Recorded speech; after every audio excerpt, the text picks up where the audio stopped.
एक बार बोल दीजिए शिव गुरु महाराज की जय। आइए अनंत भक्ति चैनल में आप सभी भक्तजनों का एक बार फिर से स्वागत है। आज हम आप लोगों को जीवितवाहन बाबा का तीसरा कथा सुनाती हूँ। दो बहनें थी जिनका नाम था चुलिया और सियरिया। चुलिया बहुत मेहनती थी और गरीब भी थी। वह मजदूरी करके अपने बच्चे को पालती थी, लेकिन सियरिया गलत आचरण वाली थी, जो हमेशा मौज और ऐश करती थी और चुलिया से जलती भी थी। हर वक्त सियरिया ऐसा सोचती थी कि चुलिया इतना खुश कैसे रहती है। चुलिया की हंसी खुशी सियरिया से सहन नहीं हो पाती थी, जिसका कारण सियरिया चुलिया के संतानों को सताने के कई प्रयास कर चुकी थी और कई बार चुलिया के बच्चों को खत्म करने की कोशिश भी कर चुकी थी। किंतु चुलिया के तपस्या और व्रत के कारण उसके बच्चे हमेशा सुरक्षित बच जाया करते थे। एक दिन सियरिया चुलिया के सभी बच्चे को लेकर जंगल में लकड़ी चुनने के लिए लेकर गई। वहाँ जंगल में लकड़ी को चुनते चुनते बच्चे थक गए और थोड़ी देर के लिए सो गए।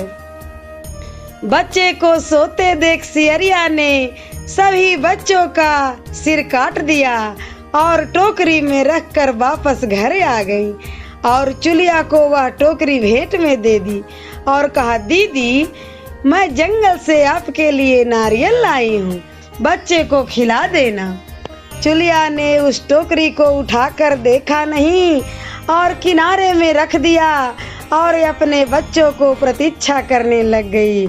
जब शाम में रात हो गई और बच्चे वापस नहीं आए तो वह बहुत परेशान हो गई। बड़े ही करुण स्वर में जोर जोर से रोने लगी। करुणा भरी स्वर को शंकर पार्वती जी से रहा नहीं गया और उसने महादेव जी से कहा कि प्रभु, कोई दुखियारी बहुत रो रही है, उसके रोने में बहुत दर्द छुपा है, मुझसे बर्दाश्त नहीं हो पा रहा। हमें चलकर देखना चाहिए कि कौन रो रहा है और क्यों रो रहा है। इस बात पर महादेव जी ने कहा कि यह मृत्यु लोक है, यहाँ पर यह सारी साधारण सी बात है। लेकिन पार्वती के हठ के कारण महादेव उनके सामने झुक गए और चुलिया के पास जाकर उसके रोने का कारण पूछने लगे। महादेव जी के पूछने पर चुलिया ने अपने रोने का कारण विस्तार से बता दिया। जब शंकर जी ने ध्यान लगाया और तब चुलिया के बच्चों को जंगल में मृत पाया, जिसके बाद शंकर जी ने पार्वती जी को अनुरोध किया और बच्चों को पुनः जीवित कर दिया।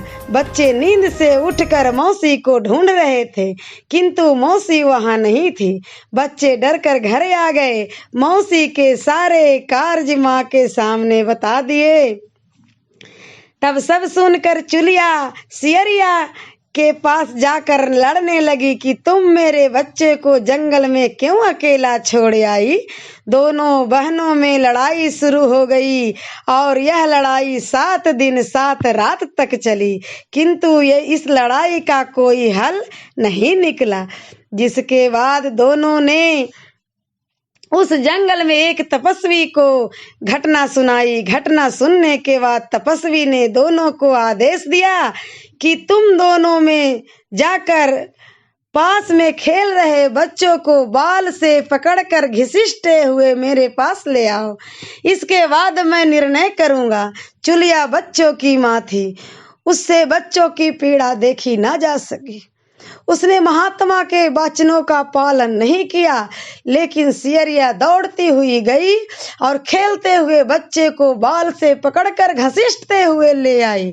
इसके बाद तपस्वी ने सियरिया को यह श्राप दिया कि हर जन्म में तू इसी प्रकार सदैव जलती रहेगी और दुखी होती रहेगी।